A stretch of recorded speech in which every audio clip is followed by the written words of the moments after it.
In the summer of 1942, the tide of war in the Pacific was beginning to shift. The United States, still reeling from Pearl Harbor but emboldened by the victory at Midway in June, faced a stark choice: remain on the defensive or strike back before Japan could consolidate its vast conquests. The Imperial Japanese Navy had been building an airfield on Guadalcanal in the Solomon Islands, a base that, if completed, would threaten Allied supply lines to Australia and New Zealand. The Americans decided they could not let that happen. On August 7, 1942, under the codename Operation Watchtower, the U.S. Navy and Marines launched the first major Allied offensive in the Pacific. This was not a small raid, it was a full amphibious landing, supported by a powerful naval task force under Vice Admiral Frank Jack Fletcher. The 1st Marine Division, commanded by Major General Alexander Vandegrift, was tasked with seizing the airfield and securing a beachhead. The Marines came ashore at dawn. On Guadalcanal itself, resistance was lighter than feared. The Japanese construction crews and their guards withdrew into the jungle, abandoning equipment and supplies. But on the nearby islands of Tulagi, Gavutu, and Tanambogo, Japanese defenders fought with ferocious determination, forcing the Marines into brutal close-quarters combat. It was a foretaste of the savage fighting to come. By the evening of August 8, the Marines controlled the partially completed airfield at Lunga Point. They would soon name it Henderson Field, after Major Lofton Henderson, a Marine aviator killed at Midway. But the victory was far from secure. The Japanese were already preparing their counterattack, at sea, in the air, and on land. The waters around the Solomon Islands would soon become some of the most dangerous in the world. This was a high-risk move. The U.S. Navy had limited carrier strength after earlier losses, and the logistics of supplying a large force on a remote tropical island were daunting. Yet the decision to invade Guadalcanal marked a turning point. The Allies had moved from defense to offense in the Pacific. If you are fascinated by the real battles, the real men, and the real decisions that shaped history, make sure you subscribe to our channel, like this video, and share it with fellow history enthusiasts. We bring you meticulously researched accounts of the Second World War, every date, every choice, every consequence, exactly as it happened. The Marines had landed. They held the airfield. But in the coming months, they would face waves of Japanese attacks in one of the most grueling campaigns of the Second World War. The morning after the Marines came ashore, the naval situation took a grim turn. In the early hours of August 9, 1942, a powerful Japanese cruiser force under Vice Admiral Gunichi Mikawa slipped undetected through the narrow waters known as the Slot. Their target, the Allied covering force anchored near Savo Island. In what became known as the Battle of Savo Island, the Japanese struck with devastating effect. Within a little over an hour, the Allied force suffered one of its worst defeats at sea. The heavy cruisers USS Astoria, USS Quincy, USS Vincennes, and HMAS Canberra were sunk. More than 1,000 Allied sailors perished. Mikawa, fearing daylight carrier air attacks, withdrew without attempting to destroy the vulnerable troop transports, a decision that spared the Marines on Guadalcanal from certain disaster. The loss at Savo Island shook Allied confidence.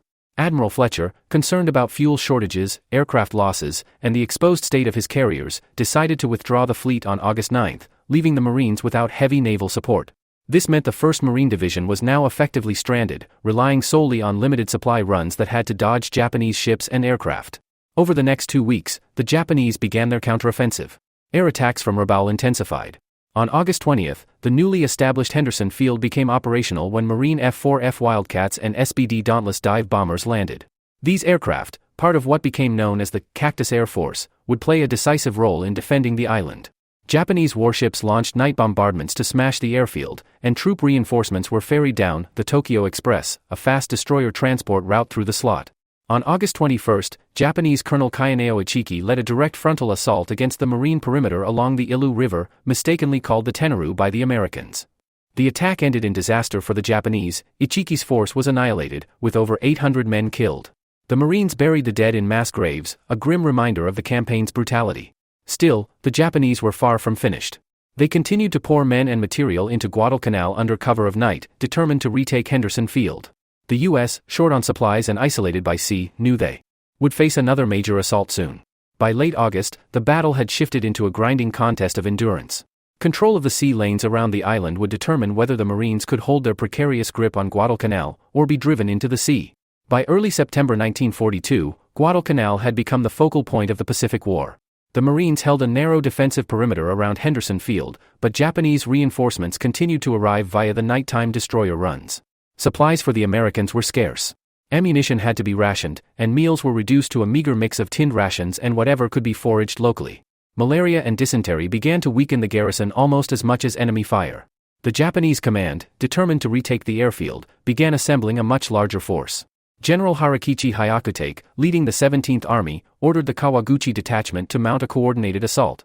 Meanwhile, Japanese cruisers and destroyers made frequent bombardments of Henderson Field, attempting to neutralize the Cactus Air Force. On September 12, after several nights of shelling, Colonel Kayaneo Kawaguchi's men began advancing through the dense jungle south of the airfield. The battle that followed, known as the Battle of Edson's Ridge or Bloody Ridge, became one of the defining moments of the campaign. Over the nights of September 12 to 14, Japanese troops repeatedly charged up the ridge defended by Marine raiders and paratroopers under Lieutenant Colonel Merritt Red Mike Edson. The fighting was close, chaotic, and ferocious.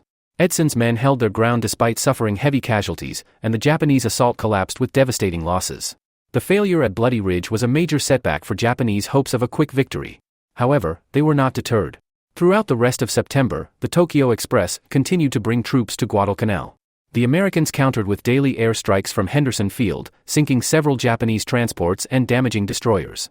Still, the Japanese maintained a steady flow of reinforcements. Naval skirmishes also flared up. On September 14 to 15, carrier-based U.S. aircraft struck Japanese shipping, while Japanese air attacks from Rabaul targeted Henderson Field. The Cactus Air Force, though small, began to establish air superiority during daylight, making Japanese resupply increasingly dangerous. By the end of the month, both sides had suffered significant attrition. The Marines had endured weeks of almost constant bombardment, sniper attacks, and probing assaults. Japanese forces had been bled white in repeated frontal attacks but still retained enough strength to plan another major offensive. The jungle around the Lunga perimeter was littered with wreckage and unburied dead, a testament to the ferocity of the struggle. September closed with no decisive breakthrough. Yet the momentum had subtly shifted. The U.S. Marines still held Henderson Field, and every day that passed made it harder for the Japanese to shift the balance. The stage was now set for the next, larger clash, one that would involve both land and sea in a desperate bid for control of the island. By October 1942, Guadalcanal had become a grinding war of attrition. Neither side could fully control the island or its surrounding seas. The Americans relied on Henderson Field and the Cactus Air Force to keep the Japanese at bay, while the Japanese depended on the Tokyo Express destroyer runs to ferry troops and supplies under cover of darkness. Early in the month, Japanese planners prepared their largest attempt yet to retake the airfield. General Harakichi Hyakutake committed nearly 20,000 men to the operation. Reinforcements under General Masao Maruyama were landed at Taivu Point in mid-October. The plan was to march through the jungle and launch a multi-pronged assault on Henderson Field from the south and west. Japanese naval forces were tasked with neutralizing the airfield through heavy bombardment. On October 13, the most intense night bombardment of the campaign began. Battleships Kongo and Haruna fired over 900 shells into Henderson Field, destroying aircraft, wrecking fuel dumps, and killing dozens of men. The airfield was left in smoldering ruins. Yet by the next morning, the Seabees and Marine ground crews began repair work, and within 48 hours, the Cactus Air Force was operational again. The land assault began on October 23. Maruyama's troops, weakened by days of slogging through dense, rain-soaked jungle, attacked in waves against the Marine defensive lines. The battle that followed, known as the Battle for Henderson Field, was one of the fiercest of the campaign. Over 3 nights, the Japanese launched repeated bayonet and machine gun assaults, but Marine artillery, mortars, and rifle fire cut them down in staggering numbers. By October 26, the Japanese attacks had been repelled with catastrophic losses. At sea, the Battle of the Santa Cruz Islands unfolded between October 25 to 27. This carrier engagement saw both fleets suffer heavy damage. The U.S. carrier Hornet was sunk, and Enterprise was badly damaged, but Japanese aircrew losses were crippling, losses they could not easily replace. The Japanese had technically won a tactical victory, but strategically, it weakened their naval aviation for the rest of the war. By the end of October, Japanese hopes for a decisive victory on Guadalcanal were fading. Their ground forces were exhausted, short on food, and racked by malaria. The Marines, though battered, retained Henderson Field and received steady reinforcement by sea. Control of the skies remained in American hands during the day, making daylight resupply for the Japanese almost impossible. October had shown the limits of Japanese endurance. Their largest offensive yet had ended in disaster, and the balance of the campaign had tipped subtly but unmistakably in the Americans' favor. The next phase would see Japan desperately trying to hold on, but the initiative was slipping away. By November 1942, Guadalcanal was the center of a deadly stalemate. Both sides were pouring everything they could into the struggle, but the Japanese were beginning to feel the strain more acutely. Their troops on the island were on the edge of starvation, surviving on half rations of rice mixed with weeds or coconuts. Yet Tokyo believed one more massive push could still reverse the situation. This would set the stage for some of the most brutal naval engagements of the Pacific War. On November 12, a major Japanese convoy approached Guadalcanal, carrying 7,000 troops and a mountain of supplies. The Americans intercepted it, and the result was the naval battle of Guadalcanal, fought over 3 chaotic nights between November 12 to 15. The first night, off Savo Island, was a close-range slugfest between cruisers and destroyers in near-total darkness. The Japanese flagship Hai was crippled, and Admiral Isoroku Yamamoto's plan to bombard Henderson Field was thrown into disarray. The second night saw Japanese battleship Kirishima and several destroyers clash with American battleships Washington and South Dakota. In a duel that lasted barely 10 minutes, Washington pounded Kirishima into a burning wreck. The loss of 2 battleships in 3 days was a shock to Japanese morale. Meanwhile, on land, the Japanese made one last desperate attempt to seize Henderson Field on November 14. They failed yet again, losing hundreds of men. Worse still, their supply convoys suffered catastrophic losses from American aircraft and warships during daylight hours. Without secure supply lines, their army's position was collapsing. The climax came with the Battle of Tassafaranga on November 30. Here, Japanese destroyers demonstrated their deadly torpedo skills, sinking the cruiser Northampton and damaging several others. Tactically, the Japanese scored a rare victory, but strategically it was meaningless. Their convoys were too small to make any real difference, and most supplies never reached the starving troops ashore. By the end of November, the Japanese had lost control of the seas around Guadalcanal during daylight. The U.S. Navy's growing dominance meant that any large-scale resupply effort risked annihilation. Tokyo was beginning to face a grim choice: either keep throwing ships and men into the meat grinder or begin planning for withdrawal. November had been decisive not just for the Americans but for the course of the entire Pacific War. The Japanese had gambled everything on one last push and failed. From this point on, the question was no longer whether the U.S. could hold Guadalcanal, it was how quickly they could finish the job. By December 1942, it was clear to Tokyo's military leadership that the Guadalcanal campaign had turned into a disaster.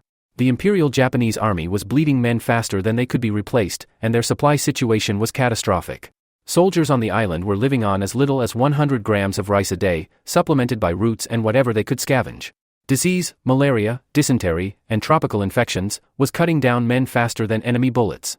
The Imperial General Headquarters faced a grim reality: further attempts to retake Guadalcanal would likely destroy the Japanese Army's elite infantry units without any guarantee of success. On December 31, 1942, Emperor Hirohito approved Operation Coup, the evacuation of all remaining Japanese forces from the island. This was not framed as a retreat, but rather as a strategic redeployment, an attempt to save face while admitting defeat.